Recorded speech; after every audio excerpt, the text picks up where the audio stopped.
حضرت سیدنا عبداللہ ابن مسعود رضی اللہ تعالیٰ عنہ روایت فرماتے ہیں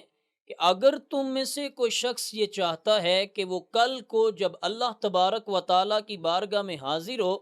تو وہ مسلمان ہونے کے عالم میں حاضر ہو، تو اسے ان 5 نمازوں کی حفاظت کا اہتمام کرنا چاہیے کہ جب ان کے لیے اذان کہی جاتی ہے تو وہ خود کو نماز کے لیے تیار کرے اور نماز کے لیے چل پڑے، کیونکہ اللہ تبارک و تعالیٰ نے تمہارے کریم نبی صلی اللہ علیہ وآلہ وسلم کو ہدایت والی سنتیں عطا فرمائی ہیں، اور یہ 5 نمازیں بھی ہدایت والی سنتوں میں سے ہیں۔ اور فرمایا جب اللہ تبارک و تعالیٰ کی بارگاہ کی طرف سے اعلان کیا جاتا ہے، نماز کی طرف بلایا جاتا ہے، تو تم پہ لازم ہے کہ تم نماز کے لیے جاؤ، اور جب تم نماز کے لیے جاؤ گے تو نبی صلی اللہ علیہ وآلہ وسلم کی جو آپ کو عطا کی گئی ہدایت والی سنتیں ہیں ان پہ عمل کرو گے۔ اور اگر تم نماز میں سستی کرو گے، پیچھے رہ جاؤ گے، جس طرح کے لوگ دوسرے نماز میں پیچھے رہ جاتے ہیں، تو پھر تم نبی کی سنت کو ترک کرو گے، اور نبی صلی اللہ علیہ وآلہ وسلم کی سنت مبارکہ کو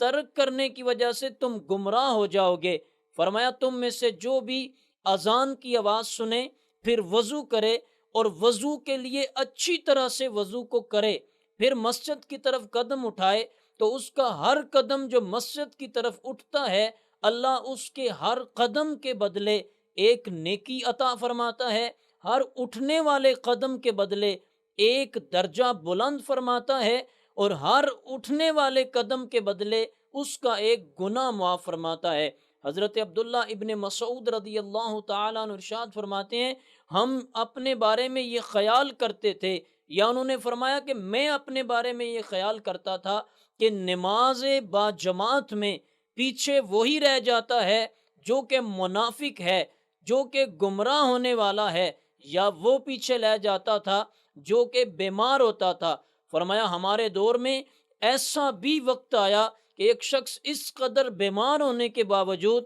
وہ مسجد میں آنے کو ترجیح دیتا، مسجد میں نماز باجماعت کو اپنے اوپر لازم قرار دیتا کہ 2 اشخاص کے کندھوں پہ وہ ہاتھ رکھ کے ان کے سہارے پہ چل کے مسجد آتا، ضرور آ سکتا تو آ جاتا تاکہ میں جماعت کے ساتھ نماز کو لازم پکڑوں۔ حضرات اسی لیے ہمیں بھی نماز کو جماعت سے پڑھنا چاہیے، کیونکہ حضرت عبداللہ ابن مسعود کا قول یہ بتا رہا ہے اگر اللہ کی بارگاہ میں حاضر اس انداز سے ہونا چاہتے ہو کہ مسلمان ہو تو پھر نمازوں کی پابندی کرو، کیونکہ صحابہ کرام فرماتے ہیں نبی پاک صلی اللہ علیہ وآلہ وسلم نے ارشاد فرمایا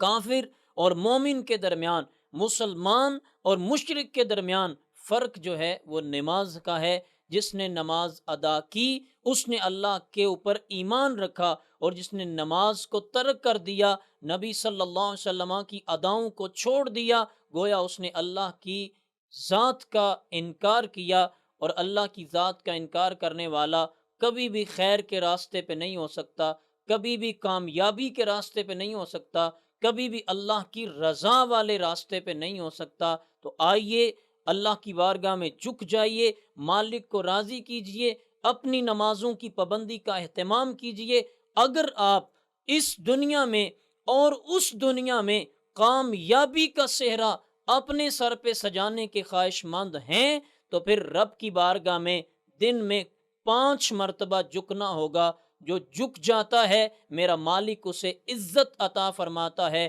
اسے شرف سے نوازتا ہے، اسے اللہ اپنی جناب سے کامیابیوں اور کامرانیوں سے نوازتا ہے۔ امید ہے ہم سب اس پہ عمل کی سعادت حاصل کریں گے۔